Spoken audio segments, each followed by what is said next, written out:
अल Hind air और flight express को NOC मिल गई है और सरकार के संचालन की मंजूरी भी मिल गई है। 2026 में इन दो एयरलाइनों के अलावा उत्तर प्रदेश में जो स्थित शंख एयर, जिसके पास पहले से ही अनापत्ति प्रमाण पत्र यानी कि एनओसी है, लेकिन इसके भी परिचालक शुरू करने की संभावना यहाँ 2026 में देखने को मिल रही है। जी हाँ, केंद्रीय सरकार ने भारतीय विमान क्षेत्र में प्रतिस्पर्धा बढ़ाने के लिए अल हिंद एयर और फ्लाइट एक्सप्रेस नामक दो नई एयरलाइनों को परिचालन शुरू कर दिया है, यानी कि पायलट चेक शुरू कर दिया है। इसके लिए अनापत्ति प्रमाण पत्र यानी कि एनओसी जारी कर दिए गए हैं। तीनों एयरलाइंस की विस्तृत जानकारी, यानी कि शंख एयर है, उसका मुख्यालय और बेस कहाँ पे है, सर्विस मॉडल, ये सब चीज़ें मतलब गवर्नमेंट ने विस्तृत रूप से बता दी है। रूट और नेटवर्क, बेड़ा और लक्ष्य क्या क्या है, ये सब चीज़ें। अल हिंद एयर को जो प्रमोटर है, फोकस है रूट, विमान और विस्तार पर ध्यान दिया जाएगा।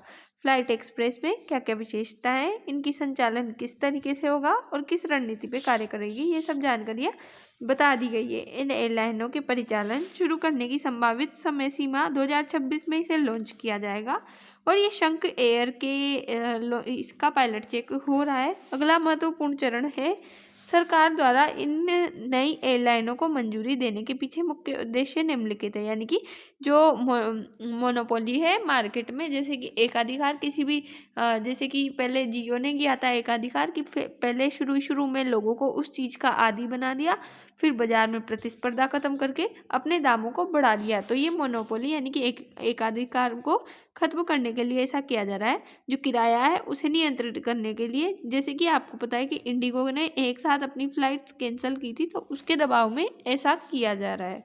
उड़ानों की कमी को दूर करना और क्षेत्रीय कनेक्टिविटी को जोड़ने के लिए रोजगार के इससे अवसर प्रदान होंगे। एनओसी क्या है, तो विमान क्षेत्र यानी कि जो एविएशन के संदर्भ में एनओसी का मतलब नो ऑब्जेक्शन सर्टिफिकेट है, यानी कि अनापत्ति प्रमाण पत्र होता है। ये क्या है, ये क्यों जरूरी है और एनओसी मिलने के बाद क्या होता है, यानी कि एनओसी एक लीगल जो हम बोलते हैं एक प्रमाण पत्र है। ये इसलिए ज़रूरी है ताकि अगर गवर्नमेंट को अगर किसी भी जैसे कि जनता है, जनता को जवाबदेह गवर्नमेंट रहती है, तो अगर जनता की सिक्योरिटी की बात हो, इसमें सेफ्टी फीचर, तो इसके लिए ये एग्रीमेंट की तरह होता है। एनओसी मिलने के बाद इसकी वैधता होती है कि ये जो है एक जानी मानी संस्था है और ये सही तरीके से कार्य करेगी, यानी कि लापरवाही। एनओसी के बाद के मुख्य चरण और प्रक्रियाएं क्या है, तो एयर ऑपरेटर सर्टिफिकेट प्राप्त करना, वित्तीय मजबूरी का प्रमाण देना, विमानों का अधिग्रहण करना, टाइम पे इनकी सर्विसेज वगैरह कराना, स्टाफ और क्रू की भर्ती करवाना, सुरक्षा प्रणालियों और रखरखाव का यहाँ ध्यान रखा जाता है।